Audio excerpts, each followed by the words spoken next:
नाज़रीन अस्सलाम वालेकुम। आप देख रहे हैं सियासी टीवी। कौमी खुनाई में आप सबके इस्तकबाल है। मैं मोहम्मद सिद्दीक। सबसे पहले सुर्खियों पर एक नज़र डालते हैं। दहशतगर्दी और मानवास तशद्दुद को बर्दाश्त नहीं किया जाएगा। नॉर्थ ईस्ट इन्वेस्टर समिट से मोदी का खिताब। हिंदुस्तान को पाकिस्तान के बराबर क्यों ला खड़ा किया गया? राहुल गांधी का जयशंकर से सख्त सवाल। कहा, पाकिस्तान की मज़ामत में एक भी मुल्क ने हमारा साथ नहीं दिया।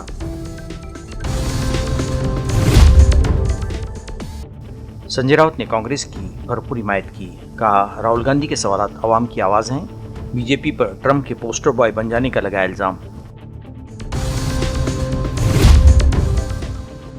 दहशतगर्दी की हिमायत के हवाले से पाकिस्तान पूरी दुनिया में बेनकाब हो चुका है, अमित शाह का दावा। नहीं थी सुर्खियां, अब खबरों की तफसील पेश है। वज़ीर-ए-आज़म नरेंद्र मोदी ने अमन और बुनियादी ढांचे की सहूलियात को मुल्क की तरक्की के लिए ज़रूरी शराइत करार देते हुए कहा कि उनकी हुकूमत ने गुज़िश्ता 11 वर्षों में शुमाल मशरिक़ी खित्ते में बुनियादी ढांचे की तरक्की और अमन के लिए जो काम किए हैं, इसकी बदौलत शुमाल मशरिक़ी खित्ते की रियासतें आज सरमायाकारों का इस्तकबाल करने के लिए पूरी तरह से तैयार हैं।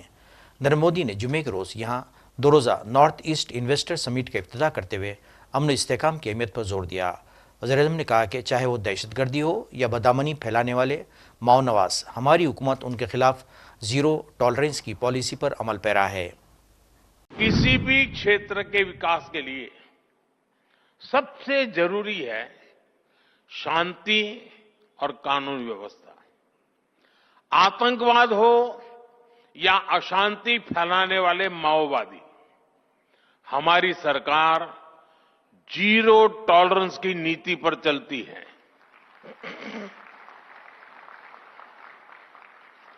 एक समय था जब नॉर्थ ईस्ट के साथ बम, बंदूक और ब्लॉकेड का नाम जुड़ा हुआ था। नॉर्थ ईस्ट कहते ही बम, बंदूक और ब्लॉकेड यही याद आता था। इसका बहुत बड़ा नुकसान वहां के युवाओं को उठाना पड़ा। उनके हाथों से अनगिनत मौके निकल गए।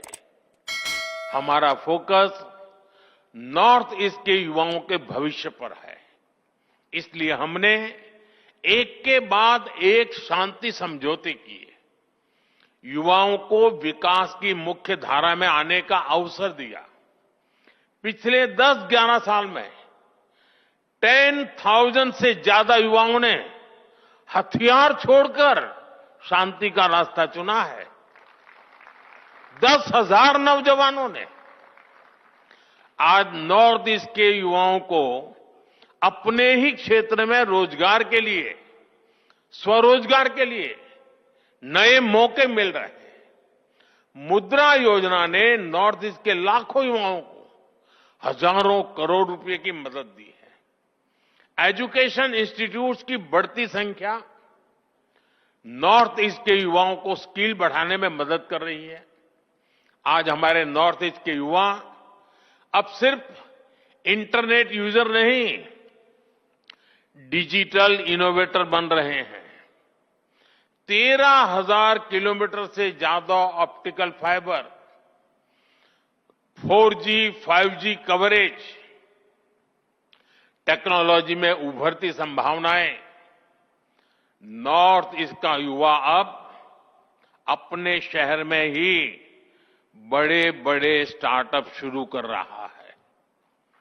नॉर्थ ईस्ट भारत का डिजिटल गेटवे बन रहा है। साथियों, हम सभी जानते हैं कि ग्रोथ के लिए, बेहतर फ्यूचर के लिए स्किल्स कितनी बड़ी रिक्वायरमेंट होती है। नॉर्थ ईस्ट इसमें भी आपके लिए एक फेवरेबल एनवायरनमेंट देता है। इस कॉन्फ्रेंस का एहतमाम मरकजी हुकूमत की तरफ से शुमाल मशरिक़ी खित्ते की तरक्की की वजारत ने किया था। वजारत के इंचार्ज वजीर ज्योतिरादित्य सिंधिया ने अपने इस्तकबालिया खिताब में कहा कि वज़ीर-ए-आज़म के विजन और रहनुमाई की वजह से आज मौक़े भरपूर नया शुमाल मशरिक़ी खित्ता उभरा है। इब्तिदाई सेशन में सनतकार मुकेश अंबानी, अनिल अग्रवाल, गौतम अडानी, हर्षवर्धन, न्यूतिया और शुमाल मशरिक़ी के चंद सरकर्दा कारोबारियों ने भी खिताब किया, जिन्होंने इस खित्ते में सरमायाकारी करने के लिए अपने मंसूबे का खाका पेश किया। अंबानी ने 75,000 करोड़ की सरमायाकारी का वादा किया। most respected Prime Minister Shri Narendra Modi ji, esteemed dignitaries, good morning. Let me begin by saluting our beloved Prime Minister Shri Narendra Modi ji for the resounding success of Operation Sindoor.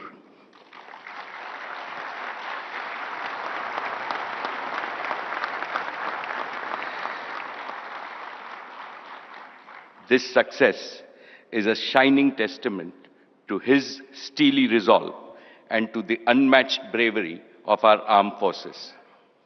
Friends, I also warmly congratulate Shri Jyotiraje Scindia ji for crafting this transformational platform. The 8 states of Northeast are rightly called Ashta Lakshmi. With the blessings of Lakshmi, the goddess of prosperity, the Northeast is not just rising, but to my mind, it is roaring. In the near future, I can clearly see this region replicating the miracle achieved by neighboring countries like Singapore, Malaysia, and Vietnam.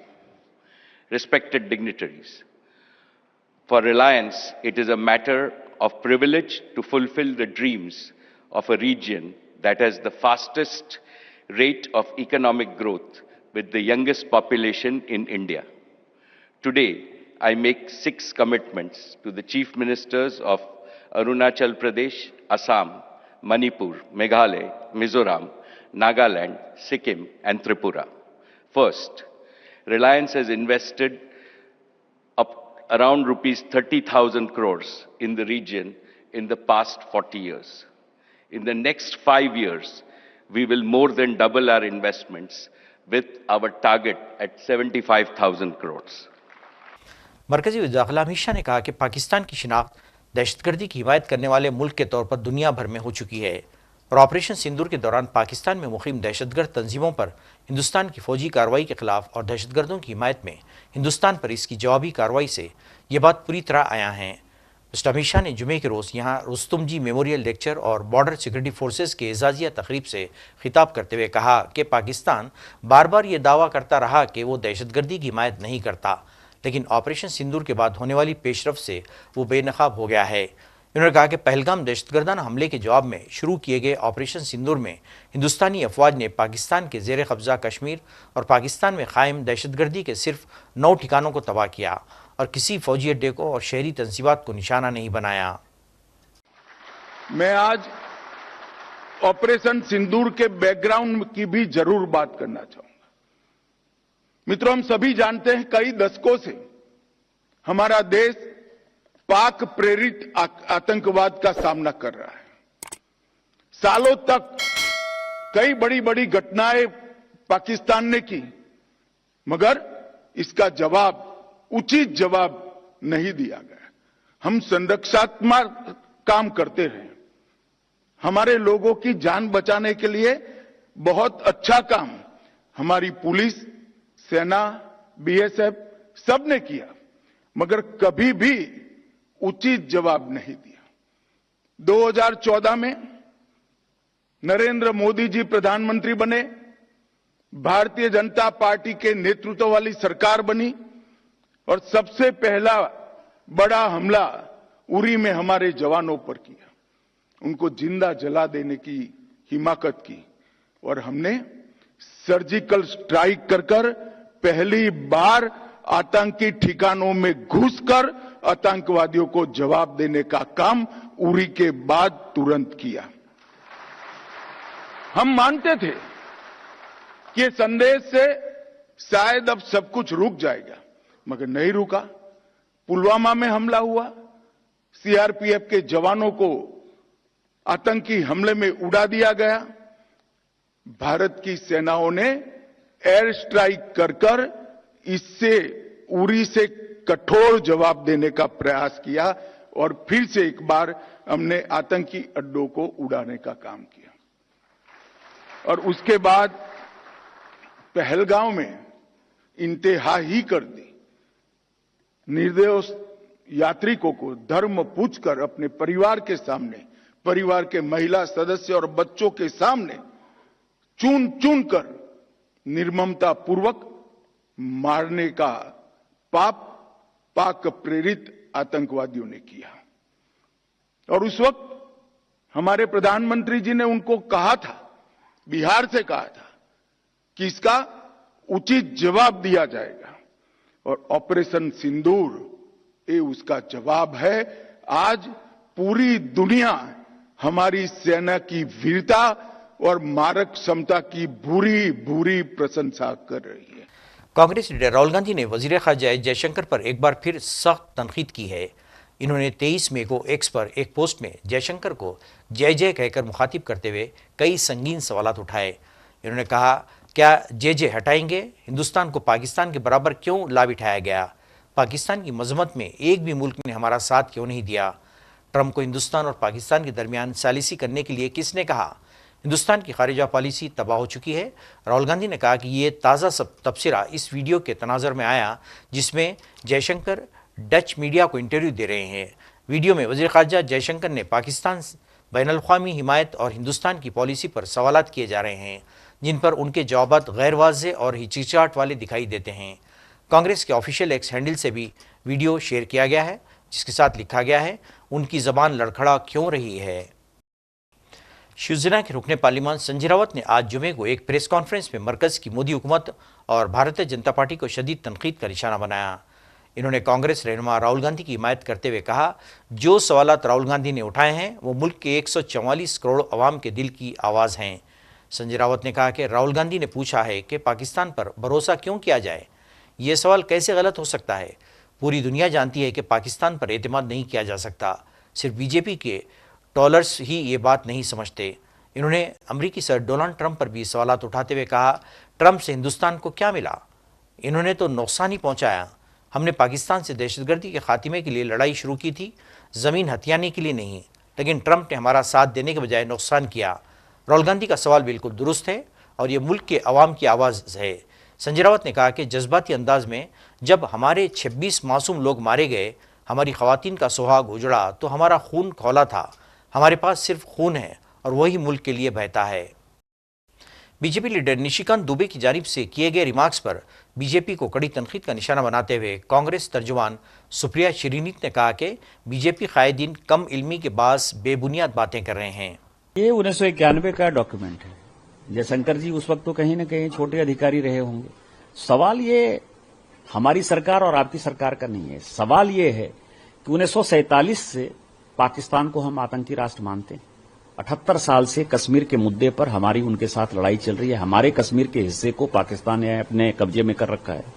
उसके बाद जो आप concession देते रहे, 1950 में नेहरू लियाकत समझौता हो, 1960 का सिंधु जल समझौता हुआ, 1975 का शिमला एग्रीमेंट हुआ, और उसके बाद 1991 में तो आपने हाथ ही काट दिया कि हमारी आर्मी, कोई भी देश का डिफेंस सिस्टम कैसा काम करता है, हम पार्लियामेंट के अंदर भी डिफेंस के ऊपर चर्चा नहीं करते हैं। पार्लियामेंट के अंदर भी डिफेंस के स्ट्रेटेजिक चीजों के बारे में कोई जवाब नहीं दिया जाता है। इवन स्टैंडिंग कमेटी की मीटिंग में भी यह कहा जाता है कि नेशनल सिक्योरिटी का सवाल है। नेशनल सिक्योरिटी क्या होती है? यहां तो आपने हाथ काट के 1991 में जब आप सरकार को समर्थन दे रहे थे, माननीय चंद्रशेखर जी की सरकार को, और 94 में जब नरसिम्हा राव की सरकार थी तब ये इंप्लीमेंट हुआ। आपने तो हाथ काट के लिख दिया कि हमारी आर्मी कहां डिप्लॉय होगी, आपकी नेवी कहां डिप्लॉय होगी, आपका एयरफोर्स कैसे फंक्शन करेगा, वो कैसे एक्सरसाइज करेगा। तो ये सारी बातें क्या देशद्रोह नहीं है? कांग्रेस ने वोट बैंक की पॉलिटिक्स के लिए देश के साथ धोखा नहीं किया कि उनको बांग्लादेशी वोट बैंक चाहिए, उनको पाकिस्तानी वोट बैंक चाहिए, क्योंकि हिंदुस्तान के मुसलमान तो इस देश के नागरिक हैं। उनको पता है कि उनके कब्जे में नहीं आने वाले हैं। ऐसा वोट बैंक जो किराएदार बना हुआ है, उस कारण से किया। और मुझे लगता है कि भारत सरकार को इसके ऊपर जो है देशद्रोह का मुकदमा चालू करना चाहिए, और इस एग्रीमेंट के ऊपर जो एग्रीमेंट बनाने वाले थे, करने वाले थे, उनके ऊपर वो जिंदा है या नहीं जिंदा है वो उनका अपना सवाल है, लेकिन किस परिस्थिति में हुआ ये देश को बताना चाहिए और कांग्रेस के ऊपर एफआईआर करना चाहिए। सर, क्या आप सरकार से, क्योंकि आपकी पार्टी की सरकार है, तो आप मांग करेंगे कि इस एग्रीमेंट को लेकर भी अब बात हो कि इस एग्रीमेंट को खत्म किया जाए? निश्चित तौर पर सरकार को पहले से पता है, लेकिन सरकार को जो है इसके ऊपर एक्शन करना चाहिए कि कौन सा इस देश के बाहर के तत्वों से जो लड़ रहे हैं, देश के अंदर के जो तत्व हैं, चाहे सोशल मीडिया इन्फ्लुएंसर हैं, चाहे इस तरह के पार्टी के लोग हैं, कांग्रेस पार्टी के लोग हैं, खासकर विपक्ष जिनके पीछे पीछे खड़ा नजर आता है, उसके ऊपर भी कार्रवाई करने का वक्त आ गया है। सर्वप्रथम सबसे पहले तो निशिकांत दुबे अपनी बेवकूफ़ी बार बार प्रदर्शित करते हैं। राजीव जी ने 6 मार्च 1991 को चंद्रशेखर जी की सरकार से समर्थन वापस ले लिया था। पहली बात, ये शायद अप्रैल 1991 का साइन किया हुआ अग्रीमेंट है। ये अग्रीमेंट पीस टाइम का है। पीस टाइम में गलत फहमी ना हो दो देशों की सेनाओं के बीच में, थल सेना, वायु सेना, जल सेना मूवमेंट से, उसके बारे में है। जब अभी हमने कार्रवाई की है, हमारे ऊपर आतंकी हमला हुआ था, हमने जवाबी आक्रामक कार्रवाई की है। तो सर्वप्रथम तो निशिकांत दुबे और बीजेपी ये मान रही है कि जयशंकर जी ने इन्फॉर्म किया। सर्वप्रथम जो राहुल गांधी जी कह रहे थे वही सच है। जयशंकर जी ने इन्फॉर्म किया पाकिस्तान को और उसकी पुष्टि खुद बीजेपी कर रही है। जिस अग्रीमेंट का वो हवाला दे रही है वो पीस टाइम का अग्रीमेंट है। जयशंकर जी ने जब वॉर लाइक सिचुएशन थी तब इन्फॉर्म किया था। जम्मू कश्मीर के चीफ मिनिस्टर उमर अब्दुल्ला ने कश्मीर मसले के हवाले से बात करते हुए दो टोक अंदाज में कहा कि सारे मसाइल एकदम हल हो जाएंगे। हमने ऐसा कभी नहीं कहा है। उनका कहना था कि उनकी हुकूमत मरकज़ के साथ मिलकर मरहलावार तौर पर रियासत के मसाइल को हल करने की कोशिश करेगी। इन्होंने राहुल गांधी के दौरे कश्मीर का भी खैर मकदम किया है। कोई नई बात नहीं है ना। एक चुनी हुई हुकूमत या लोगों के चुने हुए नुमाइंदों का फर्ज है कि वो जहां तक हो सके लोगों तक पहुंचे, लोगों के मुश्किलात, मुतालबे जो हैं उनके बारे में सुने और उनको हल करने की कोशिश करें। हमने कभी ये नहीं कहा कि सारे मसले अचानक हल होंगे, लेकिन हमने ये जरूर कहा है कि जहां तक हो सकेगा हम सबकी बात सुनेंगे और उस पर अमल करने की कोशिश करेंगे। मैं वही कर रहा हूँ। सर, अपोजिशन जो एलओपी है, सुनील शर्मा ने बोला कि रेजोल्यूशन में एमसी ने ऑपरेशन सिंदूर पे कोई बात नहीं की। ठीक है ना सर, बीजेपी का ये भी छोड़िए। हाँ, बीजेपी का ये भी कहना है कि जो रेजोल्यूशन पास की वो आईएसआई की अक्कासी कर रही है। चले ठीक है ना, ठीक है, कहने दीजिए। सर, अब सीडीएस के बाद काम का जो बोल रहे हैं कि मंत्रिमंडल कब शुरू होगा? सर, हो रहा है, ऑर्डर जारी हो गए, काम हो जाएगा, सीजन में ही हो जाएगा ना। और कुछ असेसमेंट क्या पूरा एलओसी पे जितना भी डैमेज हुआ? असेसमेंट लगभग हो गया है। 2-4 जिलों से अभी, शायद 2 जिलों से अभी आना बाकी है। उसके बाद मरकज की हुकूमत के साथ टेकअप करके एक पैकेज हम तैयार करने की कोशिश करेंगे। एलओपी लोकसभा आ रहे हैं सर, पुंछ में सर। हाँ, उनका पुंछ का दौरा है, अच्छी बात है। आ रहे हैं, वहाँ लोगों से मिलेंगे, हमदर्दी थोड़ा सा इजहार करेंगे। मैं बिलखसूस तृणमूल कांग्रेस का शुक्रगुजार हूँ कि सबसे पहले शुरुआत उन्होंने की। उनके 5 मेंबर आए, बाय रोड गए, पुंछ भी गए, अब रजौरी में हैं, रजौरी से वापस जम्मू जाएंगे। उनका आना और लोगों की बात सुनना ये बड़ी अच्छी बात है और हमें लगता है कि इस मुश्किल दौर में हमारे साथ कुछ लोग खड़े हैं। जम्मू कश्मीर के कश्तवार में बड़े पैमाने पर तलाशी मुहिम जारी है। पुलिस और सिक्योरिटी फोर्सेस ने पूरे इलाके को मुहासरे में ले लिया है। इस दौरान कश्तवार में इनकाउंटर के दौरान हलाक होने वाले जवान की सरकारी एजाज़ात के साथ आखिरी रसूमात अदा कर दी गई। नाज़रीन, आखिर में सुर्खियों पे एक और नज़र। दहशतगर्दी और मौनास तशद्दुद को बर्दाश्त नहीं किया जाएगा। नॉर्थ ईस्ट इन्वेस्टर समिट से मोदी का खिताब। हिंदुस्तान को पाकिस्तान के बराबर क्यों ला खड़ा किया गया? राहुल गांधी का जयशंकर से सख्त सवाल। कहा, पाकिस्तान की मनज़बत में एक भी मुल्क ने हमारा साथ नहीं दिया।